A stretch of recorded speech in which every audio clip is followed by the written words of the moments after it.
Eh bien, bonsoir à tous les amis, supporters, supportrices parisiens, parisiennes, lyonnais, lyonnais, supporters, supportrices d'autres clubs, amoureux, amoureuses du football, bienvenue à vous. Bon, les amis, j'ai beaucoup de choses à dire dans cet avant-match, beaucoup.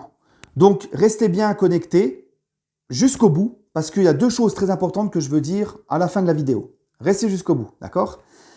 On se retrouve donc pour l'avant-match de Lyon-Paris Saint-Germain, qui aura lieu demain à 20h45 sur Amazon pour clôturer la 8e journée de Ligue 1. Une affiche de Ligue 1, hein. Lyon, pour ma part, qui est un club que je respecte beaucoup, qui est un grand club du championnat français. Et c'est jamais facile, nous, le PSG, quand on va là-bas. C'est une affiche, même si Lyon, ce n'est plus le même Lyon qu'il y a quelques temps. Ça fait un petit bout de temps que Lyon, ça va pas. Mais ça reste quand même une affiche et un gros adversaire qui va élever son niveau de jeu, j'en suis persuadé, dimanche. Parce que hier, j'étais dans l'émission de Julien Le Guen et je le remercie encore vraiment du fond du cœur, ça m'a fait plaisir. Julien Le Guen, c'est un youtubeur lyonnais qui fait les débriefs de Lyon et les avant-matchs de Lyon en live, tu vois, avec d'autres Lyonnais, mais également aussi des youtubeurs d'autres clubs que Lyon affronte. Et dans cette émission de Julien Le Guen, pour ceux qui ne l'ont pas vu, donc c'était hier soir et tout, j'étais avec Saïs et Julien, la rediffusion, je vous la remets dans la description et en commentaire épinglé. J'avais dit, parce que Julien Le Guen n'était pas du tout optimiste pour un résultat positif de Lyon face au PSG demain. Moi, je lui ai dit, attention. Attention, parce que moi, je me méfie de ces équipes qui dorment. Ces équipes, quand on dit cette équipe, elle n'est pas en forme, ouais, mais quand c'est le PSG en face, subitement, ça se réveille. Regardez Monaco. Monaco, ils arrivent au parc. On a gagné tous nos matchs cette saison. On ne fait qu'un seul nul, c'est contre Monaco. Monaco arrive au parc. Ils sont pas du tout dans une forme olympique. D'accord ? Monaco vient de prendre 4-1 à domicile contre Lens. Monaco enchaînait depuis le mois d'août des matchs toutes les semaines avec le tour préliminaire de Ligue des Champions, le championnat. Ils font un début de championnat très moyen, très poussif. Ils arrivent au parc. Ils viennent de prendre 4-1 à domicile par Lens. J'entendais beaucoup de Parisiens dire on va les massacrer. Et au final, eh ben Monaco a haussé son niveau de jeu. Monaco s'est mis en mode Ligue des Champions. Eh ben moi demain pour Lyon, je pense que ça va être la même chose. Certes, Lyon n'est pas en forme. Certes, Lyon, ça ne va pas depuis quelques temps. Mais c'est toujours un match particulier contre le PSG. Je sais qu'ils vont mettre l'impact. Je sais qu'ils vont élever leur niveau de jeu. Et ils vont pas nous faire de cadeaux. En plus, dans un stade qui va être bouillant. À Lyon, l'ambiance, elle va être là. Ils vont être poussés par leurs supporters. Voilà. On le sait, on connaît quand c'est nous qui arrivons. Tu vois, les mecs, ils se réveillent tous, c'est comme ça. C'est le club à battre, quoi, le Paris Saint-Germain. C'est ça. Donc, je m'en méfie vraiment de cette équipe de Lyon. C'est pour ça que j'espère du fond du cœur, surtout qu'en plus, Lyon, cette année en Ligue 1, tous leurs matchs à domicile, victoire. 4 matchs à domicile, 4 victoires pour Lyon. Ils sont 5e, ce qui n'est pas catastrophique, avec 13 points. Ils ont 7 matchs joués, 4 victoires, 1 nul, 2 défaites, 7 buts marqués, c'est pas non plus dégueulasse en 7 matchs, et puis 9 buts encaissés. Donc, les Lyonnais, les gars, la saison dernière, quand on va là-bas et qu'on fait un partout, nous on est largement premiers, et eux ils sont 13e. Ils sont pas dans une forme olympique, l'Olympique lyonnais, l'année dernière quand on va chez eux. Et pourtant, on fait un partout là-bas, et ils font un gros match, et c'était serré jusqu'au bout. Voilà pourquoi je te dis, attention, ok, Lyon est pas bien, mais je m'en méfie moi de Lyon. Voilà, tu vois, dans ces matchs-là. Donc, et on va le voir, que nous à Lyon, c'est pas toujours facile. Donc demain, j'espère que notre Paris Saint-Germain demain va se mettre en mode Champions League, va se mettre en mode sérieux, pas se contenter comme les 3 derniers matchs, d'être un peu moins dans l'intensité, de faire un peu moins d'efforts, de se contenter de faire une mi-temps sur 2 comme c'était le cas face à la Juve au Maccabi Haïfa, encore moins de rien foutre de tout le match comme face à Brest. J'espère voir le PSG de début de saison. Voilà. D'accord ? Il faudra mettre de l'intensité, il faudra répondre au duel, il faudra presser, il faudra courir, parce qu'encore une fois, les Lyonnais demain, ce ne sera pas les mêmes que d'habitude. D'accord ? Voilà. Donc, les gars, les 5 derniers matchs de Lyon en Ligue 1, Reims-Lyon, 1 partout, Lyon-Auxerre, 2-1 pour Lyon, Lyon-Angers, 5-0 pour Lyon, Et les deux derniers matchs de Lyon, Lorient-Lyon, 3-1 pour Lorient et Monaco-Lyon, 2-1 pour Monaco. Donc encore une fois, Lyon, 2 défaites de suite, ils n'arrivent pas en pleine confiance, ils n'arrivent pas dans une grande forme, mais encore une fois, attention, voilà. Il y a un autre truc auquel je voulais parler, les amis, j'ai lu que peut-être Galtier pourrait passer dans un autre système. Moi, je suis pour. Je suis pour parce qu'on se rend compte que nos défenseurs actuellement, on n'a pas recruté de défenseurs cet été. On est très restreint au niveau des postes en défense. On a Marquinhos, Ramos, Kimpembe qui est sur le flanc actuellement. Nous avons Danilo, qui n'est à la base pas un défenseur central, mais quand même qui fait ses matchs en défense centrale. Et j'ai même tendance à le préférer en défense centrale qu'au milieu.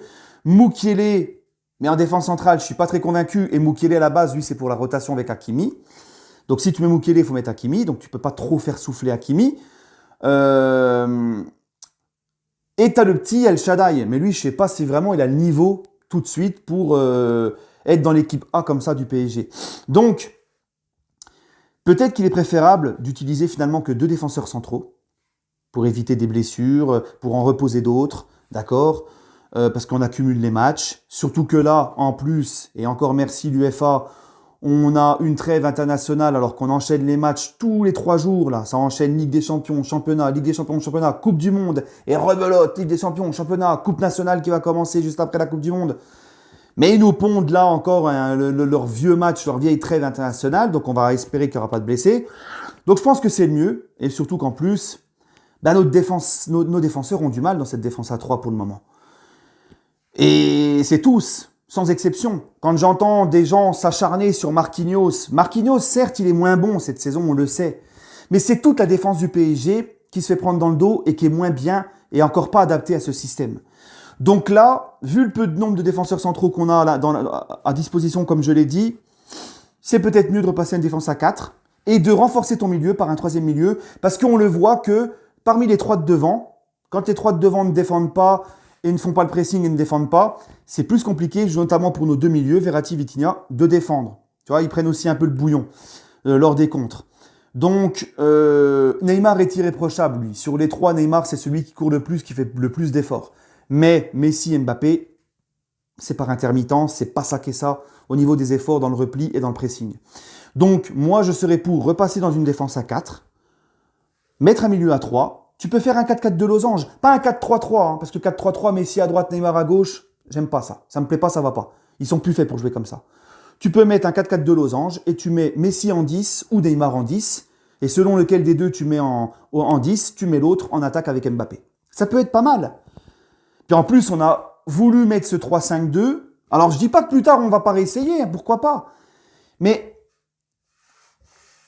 là, les gars, on a mis un 3-4-1-2 ou un 3-5-2, tu l'appelles comme tu veux, pour aussi mieux utiliser nos pistons. Mais nos pistons, on les utilise très rarement, surtout Hakimi, parce que Messi a tendance à beaucoup repasser dans l'axe. On a trop tendance à vouloir passer dans l'axe du jeu. Donc là, je pense que pourquoi pas, pour le moment, repasser peut-être dans cette défense à 4. En plus, là, en championnat, les gars, il faut pas qu'on se fasse avoir, parce que Marseille nous colle au basket, Marseille demain accueille Rennes, si Marseille bat Rennes, Marseille sera leader et avec des points d'avance sur nous avant le déplacement à Lyon. Donc demain, il faudra vraiment faire... on n'a pas le droit au sans faute demain.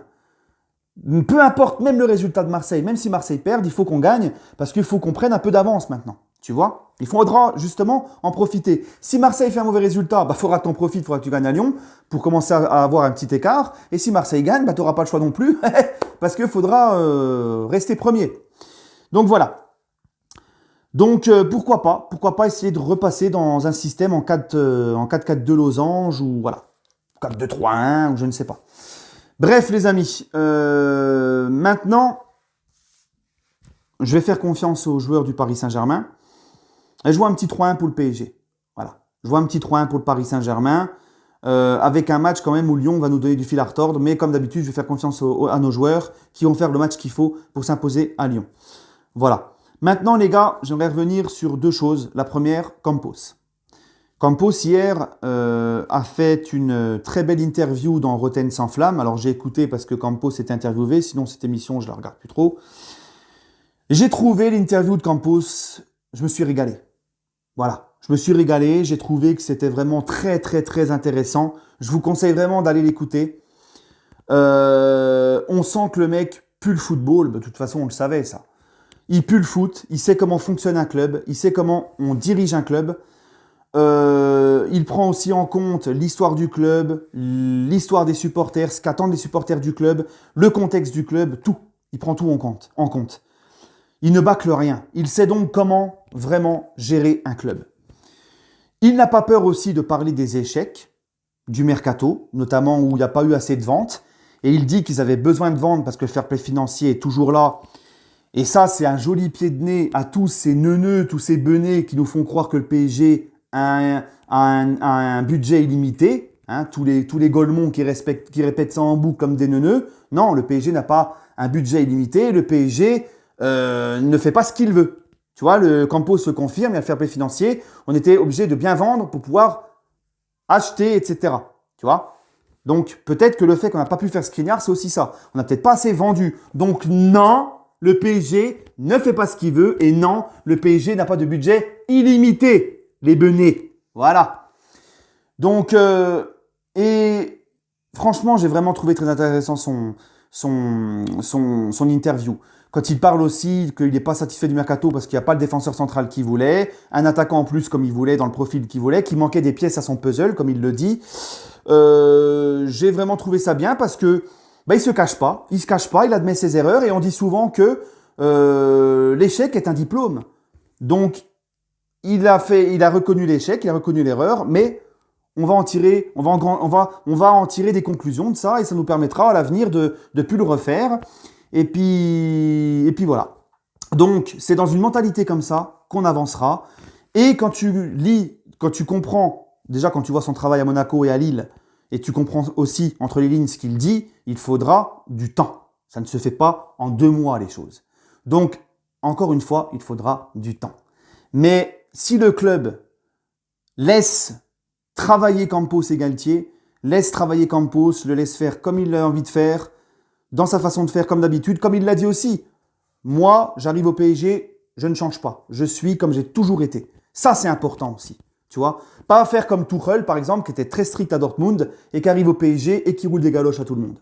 Non, reste comme tu es. C'est très bien.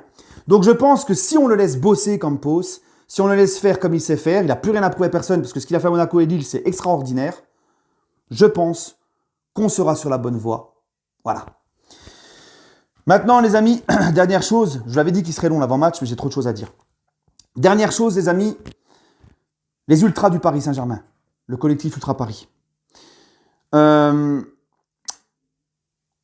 Qui sera interdit de déplacement demain à Lyon, le PSG qui prend une amende, et les ultras donc privés de déplacement à Lyon pour les fumigènes, d'accord, qu'ils ont fait, je ne sais plus dans quel match, donc la Ligue les a sanctionnés. Alors, moi, je suis pour les fumigènes parce que moi, je suis un vieux de la vieille. Moi, je trouve que les fumigènes, ça embellit le stade, ça donne la ferveur, ça rend le spectacle beaucoup plus beau en tribune. Quand c'est bien utilisé, quand il n'y a pas de problème avec les fumigènes, hein, quand les mecs ne les lancent pas comme des abrutis sur les gens et c'est dangereux, moi, je suis pour et je kiffe. Malheureusement, et c'est tous les ultras, tous les autres supporters qui payent pour une bande d'abrutis, il y en a qui les jettent sur les tribunes adverses et ça peut être très dangereux. Voilà, ça peut toucher des enfants, ça peut brûler des enfants, des femmes, des hommes, n'importe qui, tu vois. Donc, on paye pour ces abrutis-là. Et tout le monde paye pour ces abrutis-là. La Ligue a donc décidé d'interdire les fumigènes. Je peux le comprendre. Je peux comprendre que ça soit interdit, les fumigènes. Je peux comprendre que les ultras soient sanctionnés parce que c'est la règle, c'est interdit. Et quand tu franchis les interdits, t'es puni. Par contre, ce que j'aime pas, c'est l'hypocrisie de la Ligue. Parce que la Ligue devrait s'auto-sanctionner elle aussi. Parce que la Ligue, les amis, ils sanctionnent les clubs qui utilisent les fumigènes parce que c'est interdit, mais ils s'empressent par les chaînes qui retransmettent la Ligue 1 pour faire de la pub et la promotion de la Ligue 1. Hein, ils utilisent les images avec les fumigènes parce que ça rend plus beau. Hein, les gens se disent « Oh, regarde, la Ligue 1, il y a de la ferveur, il y a le spectacle en tribune. » Donc, ils utilisent les fumigènes des supporters pour faire la promo de la Ligue 1, mais ils l'interdisent et sanctionnent après. Incohérence totale et hypocrisie totale. Donc oui, ça, c'est complètement absurde. Donc grosse force aux Ultras et au collectif Ultra Paris, qui fait un travail extraordinaire, qui refont vivre le parc. Et j'espère aussi, parce qu'il faut en parler aussi, le bloc Parisis de Boulogne qui a fait un communiqué récemment, j'espère aussi qu'un jour le club se décidera enfin à arrêter de nous foutre des touristes en tribune Boulogne, des gens qui, beaucoup n'ont rien à faire du Paris Saint-Germain, qui viennent et qui ne supportent pas qu'il y ait des groupes de supporters qui viennent chanter et qu'il ne faut pas les déranger. Et qui prennent des petits selfies, qui au parc comme on est à la foire ou je sais pas où, tu vois, ou dans un musée. Donc j'espère qu'un jour, parce que l'histoire du Parc des Princes, c'est ça aussi. C'est les ultras à Boulogne, les ultras à Auteuil, bien sûr sans les violences, bien sûr. C'est plus les mêmes mecs qui arrivent à Boulogne qui veulent faire des ultras à Boulogne, c'est plus la même chose. Mais l'ambiance du Parc des Princes avant, elle était extraordinaire avant le plan Le Prou quand il y avait Boulogne et Auteuil. Au-delà des problèmes, des bagarres et tout, mais au niveau ambiance, on était la meilleure ambiance de France et une des plus grosses ambiances en Europe. Et on était respecté et le parc était mythique. Donc j'espère aussi que le Paris Saint-Germain va un jour pouvoir aussi ouvrir la porte aux Ultras à Boulogne. Mais ça, je suis très pessimiste. Je suis très très pessimiste. Mais en tout cas, grosse force aussi aux mecs du côté de Boulogne. Et j'espère qu'un jour, on retrouvera des Ultras comme au Cup, mais à Boulogne. Voilà, c'est trop important pour le parc. Et surtout moi qui a connu le parc avant. Avec l'équipe, imaginez franchement avec l'équipe qu'on aurait maintenant, s'il y aurait le parc d'avant, l'ambiance d'avant. Incroyable. Allez les amis, sur ce, prenez soin de vous et allez Paris.